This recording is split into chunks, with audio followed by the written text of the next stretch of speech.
ఈరోజు మనం RRB NTPC ఏదైతే సెకండ్ షిఫ్ట్ ఉందో సో ఆ సెకండ్ షిఫ్ట్లో అడిగిన క్వశ్చన్స్ దానికి రిలేటెడ్ మెమరీ బేస్డ్ క్వశ్చన్స్ కావచ్చు, రిలేటెడ్ క్వశ్చన్స్ కావచ్చు, సో వాటి గురించి డిస్కస్ చేద్దాం. సో మనకి ఫస్ట్ క్వశ్చన్ వచ్చేసి 17th railway zone of India. So మనకి 17th railway zone of India కింద ఏది ఉంది అని అడుగుతున్నారు.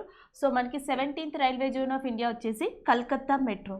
సో జనరల్గా మనకి ఆల్రెడీ ప్రీవియస్ క్వశ్చన్లో ఒకటి ఉంది, ఇండియన్ రైల్వేస్ అంటే భారతదేశంలో మొత్తం రైల్వే జోన్స్ ఎన్ని అని అడుగుతారు, 18. సో అట్లనే మనకి బిగ్గెస్ట్ రైల్వే జోన్ గుర్తుపెట్టుకోండి. సో బిగ్గెస్ట్ రైల్వే జోన్ వచ్చేసి మనకి నార్త్లో ఉంది. So biggest railway zone north. ఇంకా మనకి హైయెస్ట్ రైల్వే స్టేషన్ అనేది ఎక్కడ ఉంది అని అడుగుతారు, అంటే అత్యంత ఎత్తులో ఉన్న railway station. Highest railway station is located in which place? So highest railway station వచ్చేసి మనకి which is located in West Bengal, Ghum. So ఇట్లా అలాగే మనకి లాంగెస్ట్ ప్లాట్ఫామ్ అడుగుతారు. సో ఇండియాలో లాంగెస్ట్ ప్లాట్ఫామ్ ఎక్కడ ఉంది అని చెప్పి, లాంగెస్ట్ ప్లాట్ఫామ్ గోరఖ్పూర్, యూపీలో ఉంది.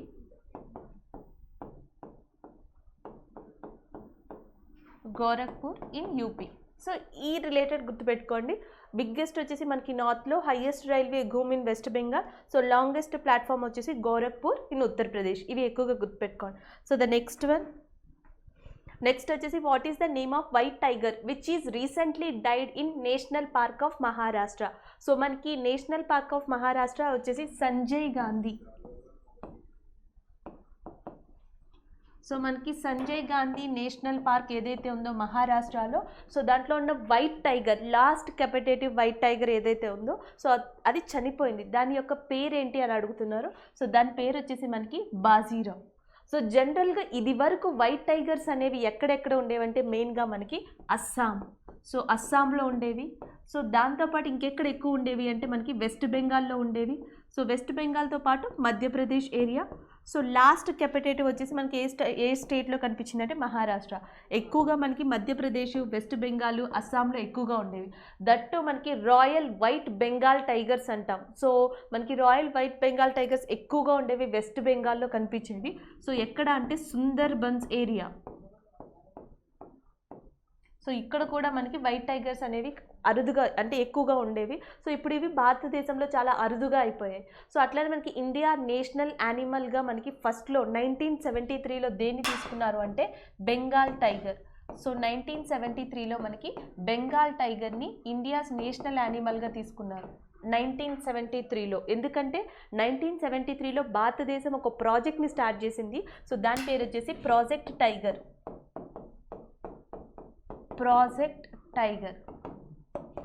సో ఇలాంటివి మీరు ఎక్కువగా గుర్తుపెట్టుకోండి. సో ద నెక్స్ట్ వచ్చేసి who is the prime minister of Mauritius. So Mauritius యొక్క ప్రైమ్ మినిస్టర్ ఎవరు, ప్రధానమంత్రి ఎవరు అని అడుగుతున్నారు.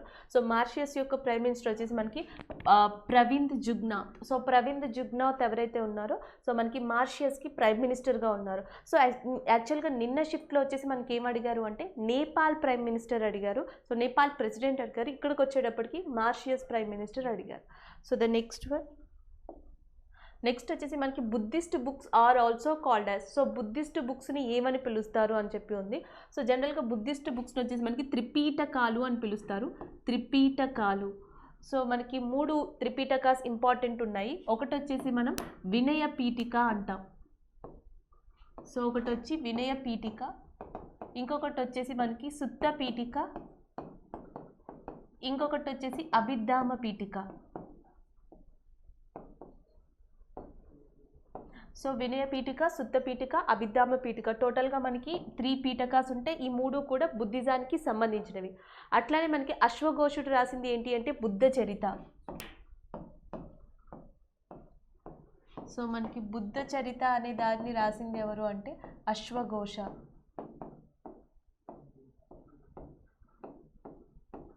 సో ఇది కూడా గుర్తుపెట్టుకోవచ్చు. అట్లనే మనకి పాలీ లాంగ్వేజ్లో బుద్ధుడికి సంబంధించి బుద్ధిస్ట్ బుక్స్కి సంబంధించి పాలీ లాంగ్వేజ్లో 2 బుక్స్ రాయబడ్డాయి.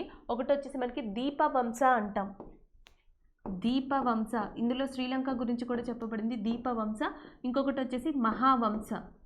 సో మనకి బుద్ధుడికి సంబంధించి పాలీ లాంగ్వేజ్లో ఉన్న 2 ఇంపార్టెంట్ బుక్స్ వచ్చేసి దీపవంస అండ్ మహావంస అని కూడా చెప్పొచ్చు. సో బుద్ధ చరిత్ర గురించి రాసింది అశ్వఘోషుడు. సో వినయ పీఠిక, శుద్ధ పీఠిక, అభిధామ పీఠిక ఈ 3 కూడా మనకి బుద్ధిస్ట్ బుక్స్గా చెప్పొచ్చు. సో ద నెక్స్ట్ వన్ చూద్దాం. నెక్స్ట్ వచ్చేటప్పటికి మనకి పొలిటికల్ గురువు ఆఫ్ గాంధీ. సో గాంధీ యొక్క పొలిటికల్ గురువు అని ఎవరిని అంటారు? సో దీనికి ముందర వీడియో ఏదైతే ఉందో షిఫ్ట్ 1 వీడియో, సో దాంట్లో మనం డిస్కస్ చేసాం. కొంతమంది మోడరిస్ట్ ఎవరైతే ఉన్నారో మనకి మితవాదులు అంటాం, వాళ్ళ గురించి డిస్కస్ చేసినప్పుడు చెప్పాను నేను. గోపాలకృష్ణ గోఖలే ఎవరైతే ఉన్నారో ఈయనని గాంధీ యొక్క గురువు అని చెప్పి అంటారు, పొలిటికల్ గురువు అని చెప్పి అంటారు. సో అట్లానే ఇంకా ఎలాంటి క్వశ్చన్స్ ఎక్స్పెక్ట్ చేయొచ్చు అంటే మనకి గాంధీ నుంచి కూడా క్వశ్చన్స్ ఇచ్చే ఛాన్సెస్ ఉన్నాయి. సో కైజర్ ఏ హింద్ అనే బిరుదు ఎవరికి ఉంది ఇండియాలో అంటే కైజర్ ఏ హింద్ అనే బిరుదు గాంధీకి ఉంది. ఇది ఎవరు ఇచ్చారు గాంధీ కంటే? బ్రిటిషర్స్ ఇచ్చారు. గాంధీ సౌత్ ఆఫ్రికాలో అంబులెన్స్ సర్వీసెస్ అని చెప్పి, సో ఏదైతే ఒక ఘటన జరిగిందో దానికి సంబంధించిన అంబులెన్స్ సర్వీసెస్ అనేవి చేశారు. సో దానికి గాను బ్రిటిషర్స్ కైజర్ ఏ హింద్ అనే బిరుదు ఇవ్వడం జరిగింది. సో దీన్ని కూడా గుర్తుపెట్టుకోవచ్చు, గోపాలకృష్ణ గోఖలేని గుర్తుపెట్టుకోండి. అట్లానే మనకి ఇండియాలో prince of workers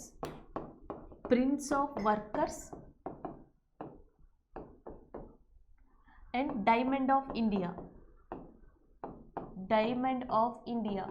prince of workers, diamond of India అని చెప్పి ఎవరిని పిలుస్తారు అని అడుగుతారు.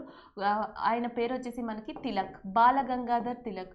సో బాలగంగాధర్ తిలక్ని డైమండ్ ఆఫ్ ఇండియా అంటాము.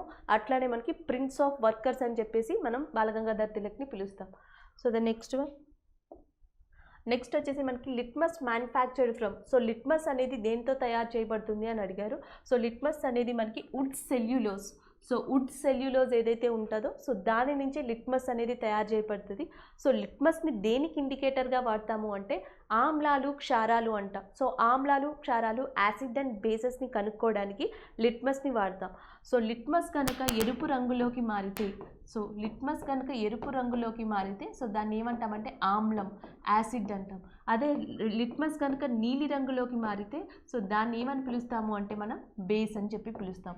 సో నీలి రంగులోకి వస్తే బేస్ అని పిలుస్తాం, ఎరుపు వస్తే దాన్ని యాసిడ్ అని పిలుస్తాం. సో ఇట్లాంటివి ఇంకా న్యాచురల్ ఇండికేటర్స్ ఏమున్నాయి? సో ఏది ఆమ్లం ఏది క్షారం అని కనుక్కోవడానికి న్యాచురల్ ఇండికేటర్స్కి ఏమున్నాయంటే ఒకటి వచ్చేసి మనం పసుపు అంటాం, టర్మరిక్. సో పసుపు ఏదైతే ఉందో ఇది కూడా న్యాచురల్ ఇండికేటర్. సో పసుపు అనేది యాసిడ్ని ఎట్లా చెప్తుంది అంటే సో పసుపు మీద యాసిడ్కి సంబంధించిన ఏ లిక్విడ్ వేసినా అది రెడ్ కలర్లోకి వస్తుంది. సో అది ఇండికేట్ చేస్తుంది ఆమ్లం అని చెప్పి. లేదా మనం చైనా రోజ్ అంటాం, సో థిక్ రోజ్ కలర్లో ఉంటుంది China rose. So China rose కానీ పసుపు కానీ అట్లానే మనకి రెడ్ క్యాబేజ్ అంటాం. So red cabbage. సో ఇవన్నీ కూడా గ్రేప్ జ్యూస్ అంటాం. సో ఇవన్నీ కూడా మనకి ఏం చెప్తాయి అంటే న్యాచురల్ ఇండికేటర్స్ ఆఫ్ లిట్మస్ అని చెప్పొచ్చు. సో ఇవి కాకుండా ఇంకొక ఇంపార్టెంట్ థింగ్ వచ్చేసి అంటే మనకి ఈ లిట్మస్ పేపరు లేకపోతే లిట్మస్ సొల్యూషను న్యాచురల్ ఇండికేటర్స్ కాకుండా ఇంకొక ఇండికేటర్ వచ్చేసి మనకి మిథైల్ ఆరెంజ్ అంటాం. సో మిథైల్ ఆరెంజ్ ఆమ్లాన్ని ఎలా గుర్తిస్తుంది అంటే సో మిథైల్ ఆరెంజ్ ఆమ్లాన్ని ఏ రంగుతో గుర్తిస్తుంది అని అడుగుతారు? పింక్. సో పింక్ ఇండికేషన్ ఏంటి అంటే అది ఆమ్లంగా చెప్తారు. అట్లనే మనకి మిథైల్ ఆరెంజ్ కనుక ఎల్లో ఇండికేషన్ ఇచ్చింది అంటే సో దానిని వచ్చేసి మనం బేస్, క్షారంగా చెప్తాం. సో న్యాచురల్ ఇండికేటర్స్ కావాలి, artificial and normal indicators, synthetic indicators కూడా కావాలి. ఈ litmus paper, natural indicators and as well as methyl orange కాకుండా ఇంకొక మెయిన్ ఇంపార్టెంట్ ఇండికేటర్ వచ్చేసి మనకి pH అంటాం. సో pH స్కేల్ అంటాం. pH గ్రేటర్ దెన్ 7 ఉంటే దాన్ని క్షారం అంటాం, బేస్ అంటాం. సో pH లెస్ దెన్ 7 ఉంటే దాన్ని ఆమ్లం అంటాం. pH ఈక్వల్ టు 7 అంటే దాన్ని న్యూట్రల్, తటస్థం అంటాం. సో ఇవి మనకి యాసిడ్స్కి అండ్ బేసెస్కి ఎట్లా కనిపెడతారు, ఎట్లా రికగ్నైజ్ చేయడానికి యూజ్ చేసే ఇండికేటర్స్గా చెప్పొచ్చు. సో ద నెక్స్ట్ వన్ చూద్దాం. నెక్స్ట్ చూసేటప్పటికి Rowlatt act year. So Rowlatt చట్టం అనేది ఎప్పుడు వచ్చింది అని అడుగుతున్నారు. 1919లో వచ్చింది. సో రౌలత్ చట్టం వల్ల ఇండియాలో వచ్చిన ఏదైతే సంఘటన ఉందో ఆల్రెడీ మనం ప్రీవియస్ క్లాస్లో డిస్కస్ చేసాం. అది వచ్చేసి మనకి జలియన్ వాలాబాగ్. సో ఇది కూడా ఎప్పుడు జరిగింది జలియన్ వాలాబాగ్ ఘటన అంటే 1919లోనే జలియన్ వాలాబాగ్ ఘటన అనేది జరిగింది. సో దీనికి సంబంధించిన పర్సన్ పేరు కూడా మీకు ఆల్రెడీ తెలుసు, ఓ డయ్యర్. సో వీటికి సంబంధించిన కమిషన్ పేరు వచ్చేసి హంటర్ కమిషన్. సో వీటికి సంబంధించిన కమిషన్ పేరు హంటర్ కమిషన్. సో ఇవి related questions. Next, longest railway line in the world. So ప్రపంచంలోనే లాంగెస్ట్ రైల్వే లైన్గా ఏది ఉందని అడుగుతున్నారు. సో మనకి స్విస్లో ఉన్న trans Siberian railway. So trans Siberian railway, sorry, ఇది రష్యాలో ఉంది. సో రష్యా ఏరియాని కలుపుతుంది, Russia and Moscow, Russia and Moscow. ఈ ట్రాన్స్ సైబీరియన్ ఏదైతే రైల్వే లైన్ ఉందో ఇది మాస్కో నుండి రెస్ట్ ఆఫ్ ద రష్యా ఏదైతే ఉంటుందో సో ఆ లైన్ని కలుపుతుంది. సో దాన్ని మనం ట్రాన్స్ సైబీరియన్ రైల్వే అంటున్నాం. ప్రపంచంలోనే అతి పొడవైన రైల్వే లైన్. సో ఇండియాలో అతి పొడవైన రైల్వే లైన్ మీద ఏ ట్రైన్ ట్రావెల్ చేస్తుంది అంటే Vivek express. So Vivek express travel చేస్తుంది. సో ఇండియాలో అతి పొడవైన రైల్వే లైన్ ఏ రాష్ట్రాల మధ్యలో ఉంది అంటే తమిళనాడుకి అస్సాంకి మధ్యలో ఉంది.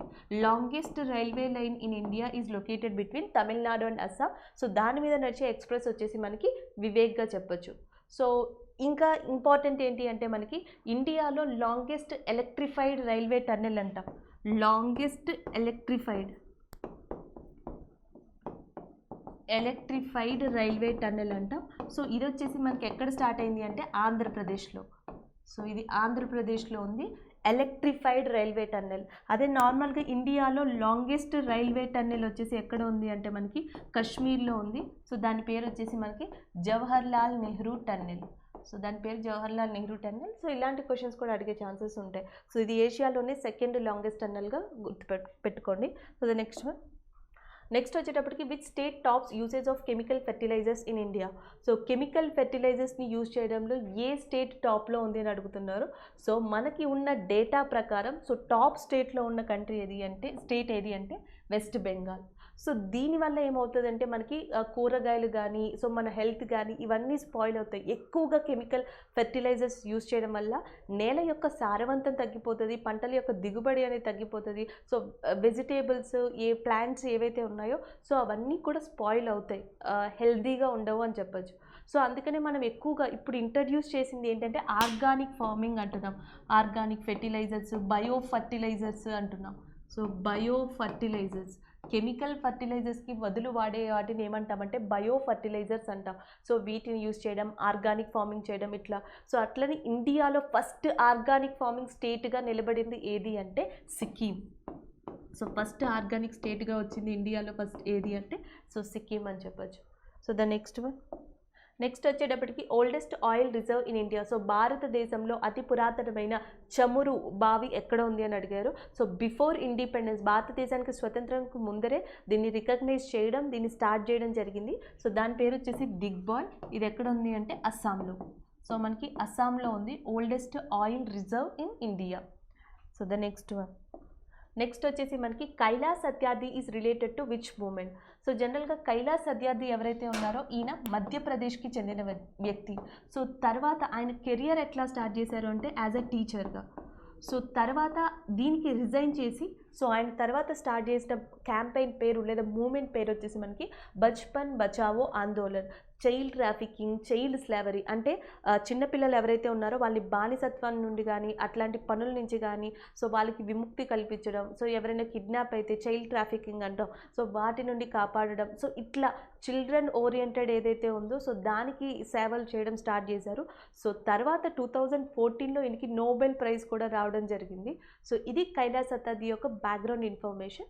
ఇక్కడ క్వశ్చన్ వచ్చి మనకి ఆయన ఏ ఉద్యమానికి సంబంధించిన వ్యక్తి అని అడిగారు. సో రిలేటెడ్ ఆప్షన్స్ ప్రకారం మనకి బచ్పన్ బచావో ఆందోళన్ అవుతుంది. సో ఈయనకు గుర్తుపెట్టుకొని నోబెల్ ప్రైజ్ ఏ ఇయర్లో వచ్చింది అంటే 2014లో వచ్చింది. సో ద నెక్స్ట్ వచ్చేసి మనకి UNICEF youngest goodwill ambassador. So UNICEF goodwill అంబాసిడర్గా ఎవరు ఉన్నారని అడుగుతున్నారు.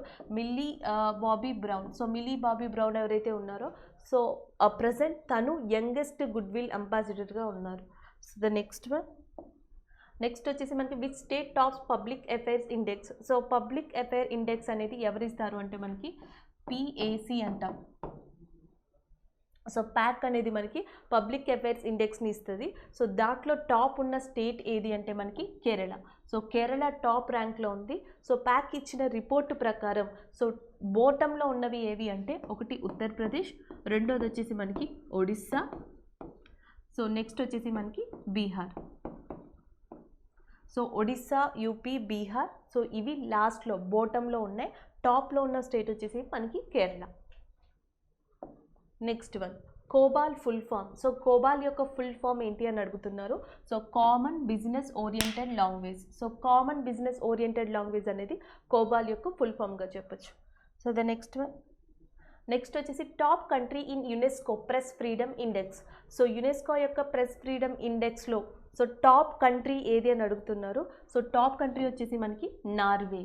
సో ఇండియా యొక్క ర్యాంక్ వచ్చేసి 142. సో ఇండియా యొక్క ర్యాంక్ వచ్చేసి 142.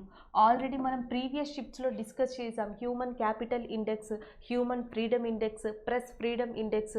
సో ఏదో ఒక ఇండెక్స్ని, human development index, so competitive index, easy business doing index, so ఎలాంటి ఇండెక్సెస్ ఏవైతే ఉన్నాయో సో వాటి నుంచి వాటి రిలేటెడ్ క్వశ్చన్స్ కూడా చాలా ఇంపార్టెంట్.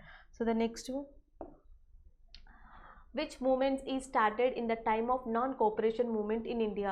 ఎగ్జాక్ట్గా మనకి సహాయ నిరాకరణోద్యమం ఏదైతే జరిగిందో సో సహాయ నిరాకరణోద్యమం జరిగినప్పుడు దానికి ప్యారలల్గా ఇండియాలో ఏ మూమెంట్ స్టార్ట్ అయిందంటే 1919లోనే మనకి ఖిలాఫత్ మూమెంట్ స్టార్ట్ అయింది. సో ఖిలాఫత్ మూమెంట్ 1920లో కూడా సో ఏదైతే మనకి నాన్ కోఆపరేషన్ ఉందో సో దాంతో ప్యారలల్గా నడిచింది.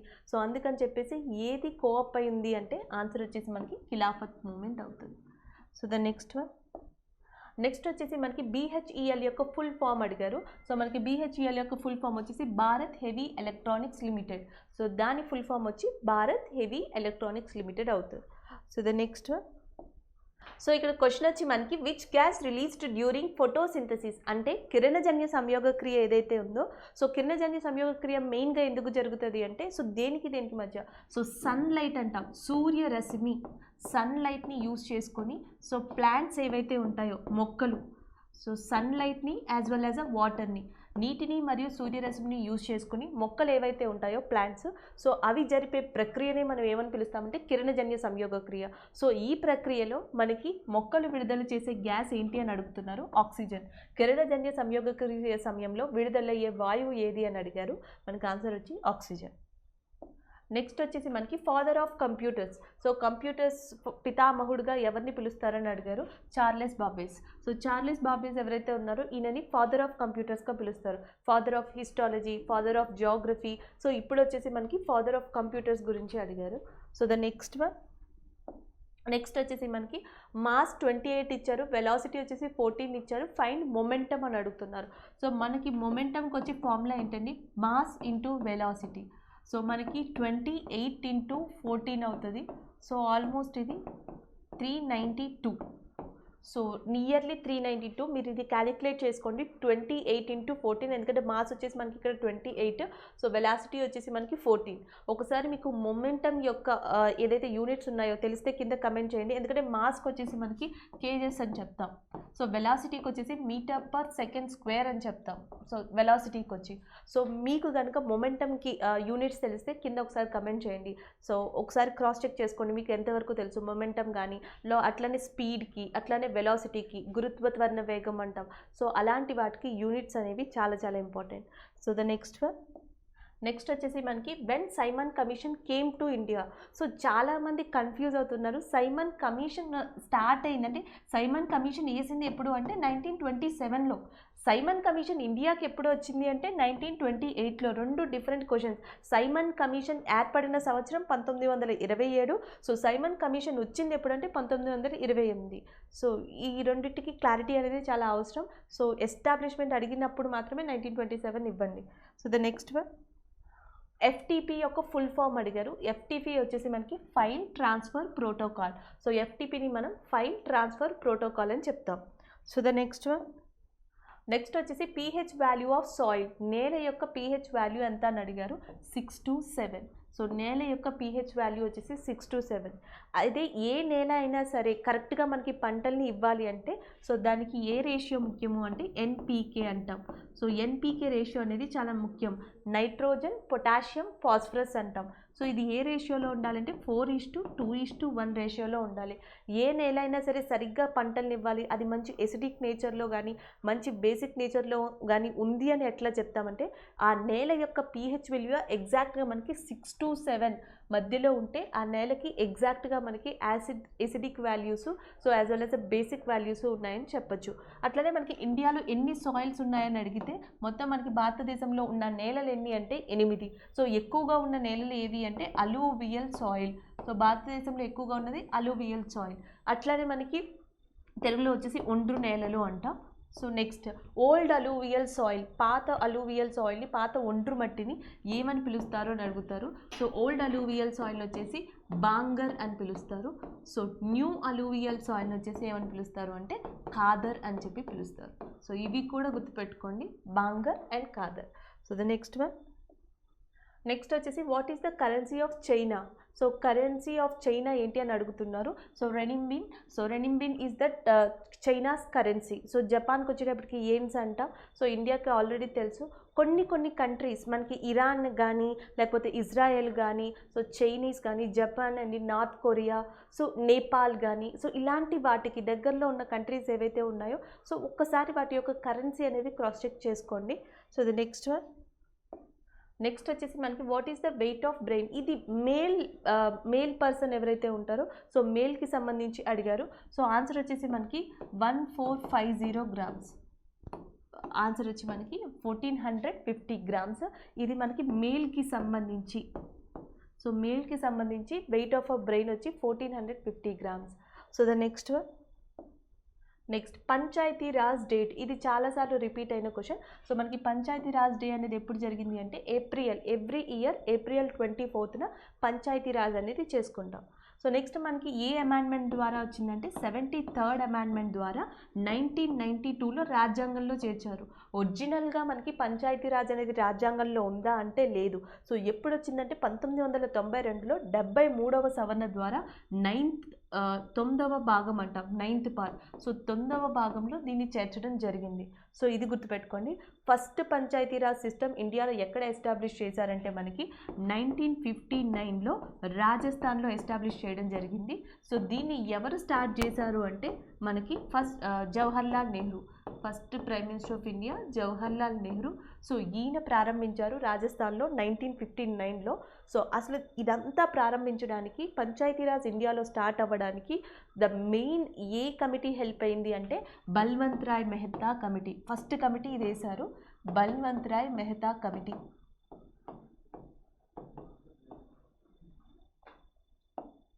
నెక్స్ట్ వచ్చేసి మనకి హిందీ డే అనేది ఎప్పుడు సెలబ్రేట్ చేసుకుంటాం, హిందీ దివాస్.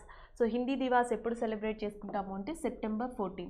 సో సెప్టెంబర్ 14న మనం హిందీ దివాస్ అనేది సెలబ్రేట్ చేసుకుంటాం. So the next one, father of genetics. So మనకి నేను ఆల్రెడీ చెప్పాను ఫాదర్ ఆఫ్ జియోగ్రఫీ. సో ప్రీవియస్లో ఫాదర్ ఆఫ్ కంప్యూటర్స్. ఇక్కడ వచ్చేటప్పటికి ఫాదర్ ఆఫ్ జెనెటిక్స్ అడుగుతున్నారు. సో మనకు వచ్చేసి గ్రెగోరే మ్యాండెల్. సో గ్రెగోరే మ్యాండెల్ ఎవరైతే ఉన్నారో సో ఈయన ఫాదర్ ఆఫ్ జెనెటిక్స్గా ఉన్నారు. So the next one, next వచ్చేసి మనకి విటమిన్ B1 డెఫిషియన్సీ ఏంటి అని అడిగారు. సో విటమిన్ B1 యొక్క డెఫిషియన్సీ వచ్చేసి మనకి బెరీ. సో విటమిన్ B1 ఇంకేమని పిలుస్తారు అంటే థయామిన్. సో విటమిన్ B1 యొక్క ఇంకొక నామం వచ్చి థయామిన్. దానివల్ల వచ్చే డిసీజ్ ఏంటంటే బెరీ. అట్లానే మనకి విటమిన్స్ ఏమున్నాయి, A, B, C and K. ఇవి ఇంపార్టెంట్ ఉన్నాయి. D అండ్ K ఇవి ఇంపార్టెంట్ ఉన్నాయి. అయితే దీంట్లో మనకి నీటిలో కరిగే విటమిన్స్ ఏవి, వాటర్ సాల్యుబుల్ విటమిన్స్ ఏవి, ఫ్యాట్ సాల్యుబుల్ విటమిన్స్ ఏవి అంటారు. సో వాటర్ సాల్యుబుల్ వచ్చేసి మనకి B and C and fat soluble వచ్చేసి మనకి A, D, K. సో ఇవి కూడా గుర్తుపెట్టుకోండి. So the next one, next వచ్చేసి మనకి natural indicator of pollution. So పొల్యూషన్స్కి మనకి న్యాచురల్ ఇండికేటర్గా ఏది చెప్తారంటే బయో ఇండికేటర్స్ అంటాం. బయో ఇండికేటర్స్లో ఏమొస్తాయంటే చెట్లు వస్తాయి, మొక్కలు, చెట్లు అంటే మనం ప్లాంట్స్ అంటాం. ప్లాంట్స్ వస్తాయి, యానిమల్స్ వస్తాయి, అర్త్వామ్స్ అంటాం. సో అర్త్వామ్స్ వస్తాయి. ఇవన్నీ కూడా మనకి బయో ఇండికేటర్స్ అంటే పొల్యూషన్ని న్యాచురల్గా చెప్తాయి. తమ చుట్టూ ఉన్న ఎన్విరాన్మెంట్ పాడైపోయిందా లేకపోతే ఏ స్టేజ్లో ఉంది, సో ఇవన్నీ కూడా మనకి న్యాచురల్గా ఎట్లా తెలుస్తాయంటే ఈ బయో ఇండికేటర్స్ వల్ల తెలుస్తాయి. ప్లాంట్స్ ఇచ్చిన, యానిమల్స్ ఇచ్చిన, ప్లాంక్టాన్ అంటాం. ప్లాంక్టాన్ ఇది సముద్రంలోకి సంబంధించింది, సీకి వాటర్కి సంబంధించింది ప్లాంక్టాన్ అంటాం. సో ఇవన్నీ కూడా దేంట్లోకి వస్తాయంటే బయో ఇండికేటర్స్. న్యాచురల్గా మన చుట్టూ ఉన్న వాతావరణం పొల్యూట్ అయిందా లేదా అనేది ఇది చెప్తాయి. సో ద నెక్స్ట్ వన్, నెక్స్ట్కి వచ్చేసి which is called as a nursery of Bengal army. So ఇది యాక్చువల్గా ఈ క్వశ్చన్ మనకి 1857 తిరుగుబాటు ఏదైతే ఉందో సో దానికి రిలేటెడ్. అసలు 1857 తిరుగుబాటుకి మేజర్ కారణాలు కానీ సో మేజర్ ప్లేసెస్ కానీ ఏంటంటే ఒకటి బెంగాల్ అండ్ రెండోది వచ్చేసి అవధ్ ఏరియా అని చెప్తాం. సో దానికి రిలేటెడ్ క్వశ్చన్ అడిగారు which is called as a nursery of Bengal army అని. సో దాన్ని ఏ ప్లేస్ని పిలుస్తారు అంటే అవధ్ని పిలుస్తారు. సో 1857 రివోల్ట్ హీరో అని చెప్పి ఎవరిని పిలుస్తారు అంటే మంగల్ పాండే.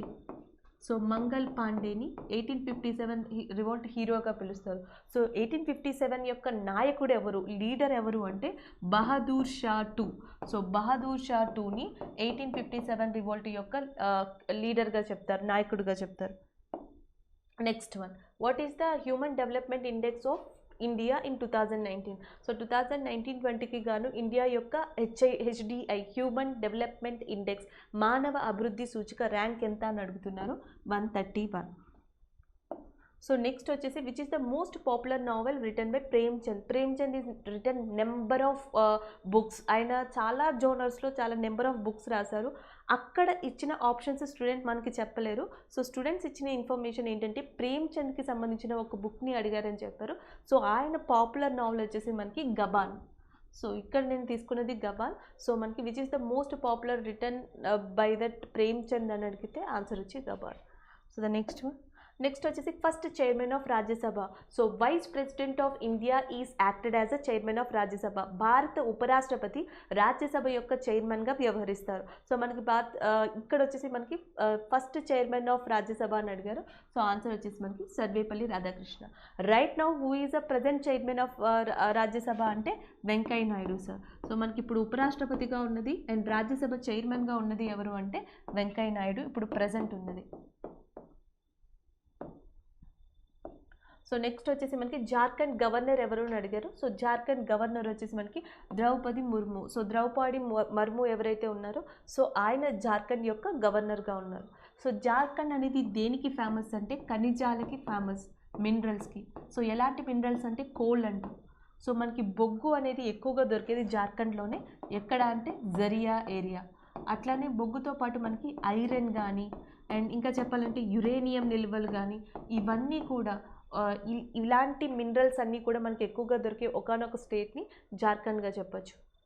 ఇక్కడ క్వశ్చన్ వచ్చేసి మనకి డిఆర్డిఓ ఫౌండేషన్ ఇయర్ అడిగారు. సో డిఆర్డిఓ ఎప్పుడు స్థాపించబడింది అని. డిఆర్డిఓ ఫౌండేషన్ ఇయర్ వచ్చేసి మనకి 1958లో స్థాపించబడింది.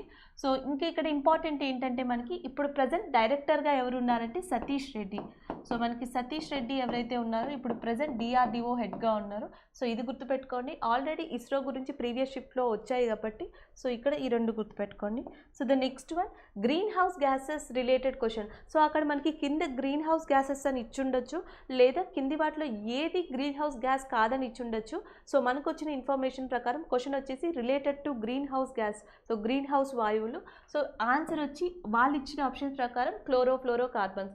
మనకి ఓజోన్ ఏదైతే ఉందో ఓజోన్ పొర అంటాం, అది కానీ నీటి ఆవిరి అంటాం. సో నీటి ఆవిరి వచ్చేసి మనకి వాటర్ వేపర్ అంటాం. సో వాటర్ వేపర్ కానీ ఓజోన్ కానీ నైట్రస్ ఆక్సైడ్ అంటాం. So oxides of nitrogen.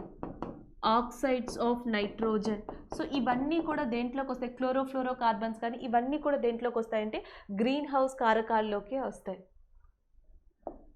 Next one, next largest gland in human. మానవుల్లో అతిపెద్ద గ్రంథి ఏది అని అడిగారు. So largest gland in human వచ్చేసి లివర్.